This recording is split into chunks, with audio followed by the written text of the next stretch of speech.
प्रयागराज से शासन द्वारा एक फायर टैंकर में या फिर अन्य किसी टैंकर के अंदर त्रिवेणी संगम का पवित्र तीनों नदियों का जो जल है उसको संभल भेजा जा रहा है। वो यहाँ पे बंसगोपाल तीर्थ, कुरुक्षेत्र मंदिर चंदोसी, नैमिषारण्य तीर्थ जिसे क्षमनाथ धाम के नाम से जाना जाता है, और तीर्थ रोड मंदिर हयात नगर, इन 4 जगहों पे वहाँ पे उनके कुंड में छोड़ा जाएगा।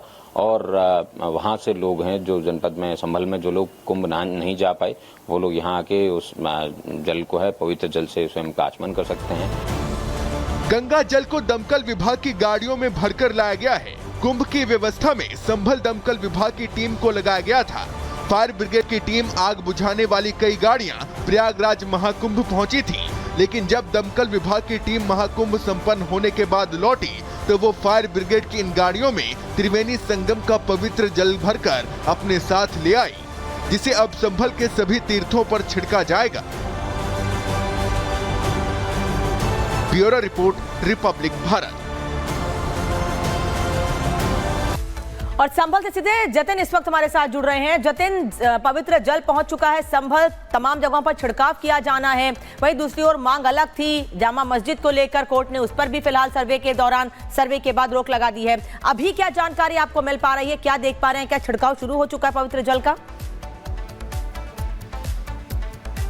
बिल्कुल, देखिए आज का दिन बहुत महत्वपूर्ण है क्योंकि संगम का जो जल है वो फायर टेंडर के जरिए जो है वो एक तरीके से संभल पहुंच चुका है। गाड़ी आप मेरे पीछे देख रहे हैं, चंदोसी फायर स्टेशन पे इस वक्त हम मौजूद है। यहाँ से अब जो गाड़ी है वो बाहर की तरफ निकलेगी और सीधा संभल के उन तीर्थ स्थलों पर पहुंचेगी जिसका जिक्र लगातार लोकल एडमिनिस्ट्रेशन कर रहा है। आप ये देखेंगे तकरीबन 700 लीटर जल इन गाड़ियों में है और ये गाड़ी अब यहाँ से निकल रही है। संभवतः आधे घंटे का समय लगेगा जब ये गाड़ी जो है उन तीर्थ स्थानों पर पहुंचेगी। सबसे पहले कुरुक्षेत्र जो तीर्थ स्थान है संभल में, वहां पर इस गाड़ी पहुंचेगी और 4 अलग अलग जगह है। लेकिन लोगों से जब हम सुबह बात कर रहे थे तो लोगों का साफ तौर पर कहना है कि उनकी आस्था इस जल से जुड़ी हुई है। जो लोग किसी कारणवश नहीं पहुंच पाए वो लोग अब इस जल के जरिए जो अपनी आस्था है उसको पूरी कर पाएंगे। स्नान जो है उन कुंड के जरिए वो कर पाएंगे। और तस्वीर आप देख रहे हैं चंदौसी फायर स्टेशन से अब ये जो गाड़ी है वो बाहर निकली है। संभवतः 30 मिनट का समय लगेगा जब उन तीर्थ स्थानों पर ये फायर की जो गाड़ी है वो पहुंचेगी और उसके बाद जो जल है वो उन कुंड में छोड़ दिया जाएगा और आम जनता उस पवित्र जल को अपने घर ले जा सकती है और लोगों की आस्था उस जल से भी जुड़ी हुई है।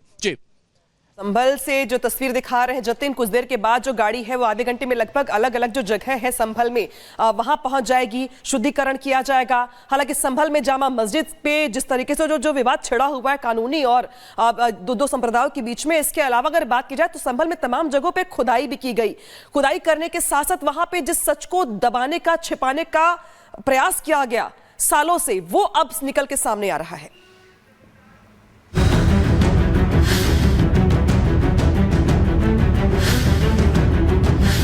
चाहे रमजान का महीना हो, चाहे कोई भी अन्य महीना हो, लेकिन लाउडस्पीकर के जो गाइडलाइन है वो सभी के लिए समान है।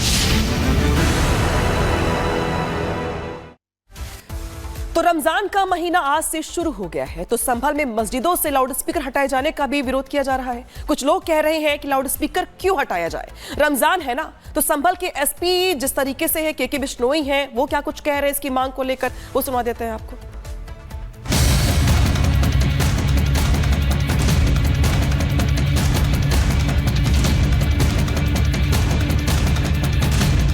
उत्तर प्रदेश के मुख्यमंत्री योगी आदित्यनाथ ने निर्देश दिया है कि किसी भी धार्मिक स्थल में कान फोड़ू आवाज में लाउड स्पीकर न बजने दिया जाए। तो कुछ लोग रमजान का बहाना बनाकर सीएम योगी के इस ऑर्डर पर भी सियासत ढूंढ रहे हैं। संभल के समाजवादी पार्टी के नेता फिरोज खान ने संभल के डीएम और एसपी से ऐसी मांग कर दी है कि संभल के एसपी के बिश्नोई का पारा 7वें आसमान पर चढ़ा हुआ है। संभल के एसपी ने कैसे फटकार लगाई वो भी आपको सुनाएंगे, लेकिन पहले ये जान लीजिए कि सपा नेता फिरोज खान ने संभल प्रशासन से क्या मांग की है। दरअसल फिरोज खान ने संभल में रमजान के मौके पर दिन में कम से कम 2 बार लाउड स्पीकर से अजान कराने की इजाजत मांगी है।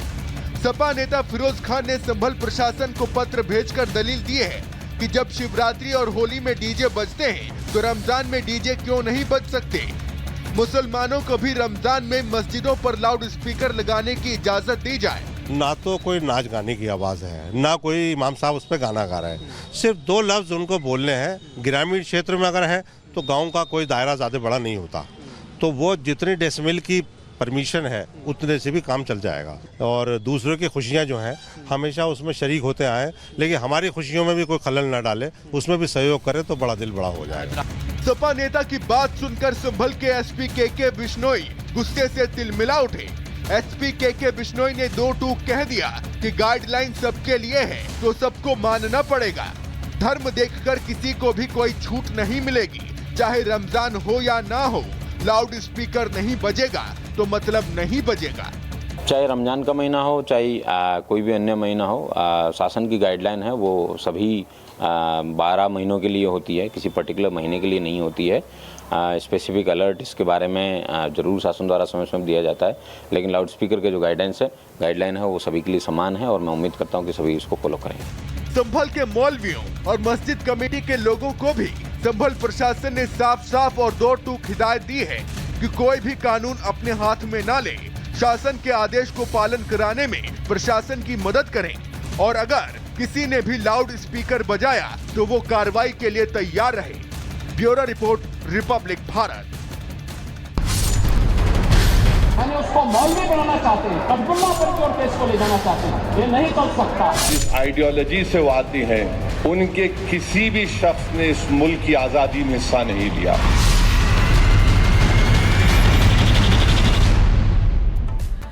रमजान का महीना आया है, आज से शुरू हो चुका है, लेकिन रमजान के महीने से पहले एआईएमआईएम के अध्यक्ष असदुद्दीन ओवैसी सीएम योगी आदित्यनाथ के कठमुल्ला वार से भड़के हुए हैं। ओवैसी बयान दे रहे हैं कि योगी आदित्यनाथ ने तो उर्दू नहीं पढ़ी है, मदरसा नहीं गए हैं, फिर क्यों सीएम योगी साइंटिस्ट नहीं बने? आखिर क्यों ओवैसी रमजान के महीने में सीएम योगी पर तिलमिलाए हुए हैं? पूरी खबर इस रिपोर्ट में देखिए।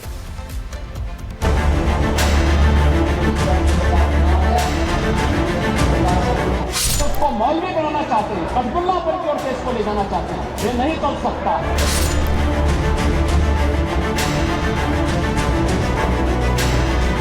उत्तर प्रदेश के मुख्यमंत्री को तो उर्दू नहीं आती, मगर वो साइंटिस्ट क्यों नहीं बने, उसका जवाब वही दे सकते हैं।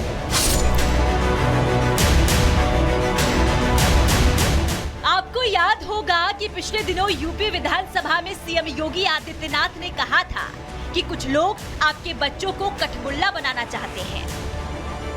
अपने बच्चों को ये लोग पढ़ाएंगे इंग्लिश स्कूलों में, और दूसरे के बच्चे के लिए अगर वो सुविधा सरकार देना चाहती है, कह देनी उर्दू पढ़ाओ इसको।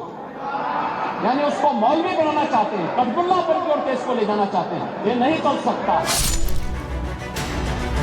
योगी आदित्यनाथ ने उर्दू पर मचे सियासी घमासान पर कठमुल्ला वाला ब्रह्मास्त्र छोड़कर प्रहार किया था। उर्दू का गुणगान करने वाली समाजवादी पार्टी और उनके नेताओं को आईना दिखाया था। तब मामला विधानसभा में ही उलझ गया था, लेकिन सीएम योगी के इस बयान से भाईजान को पता नहीं ऐसी क्या दिक्कत हो गई कि सीएम योगी के बयान के 4-5 दिन बाद अब ओवैसी पलटवार कर रहे हैं।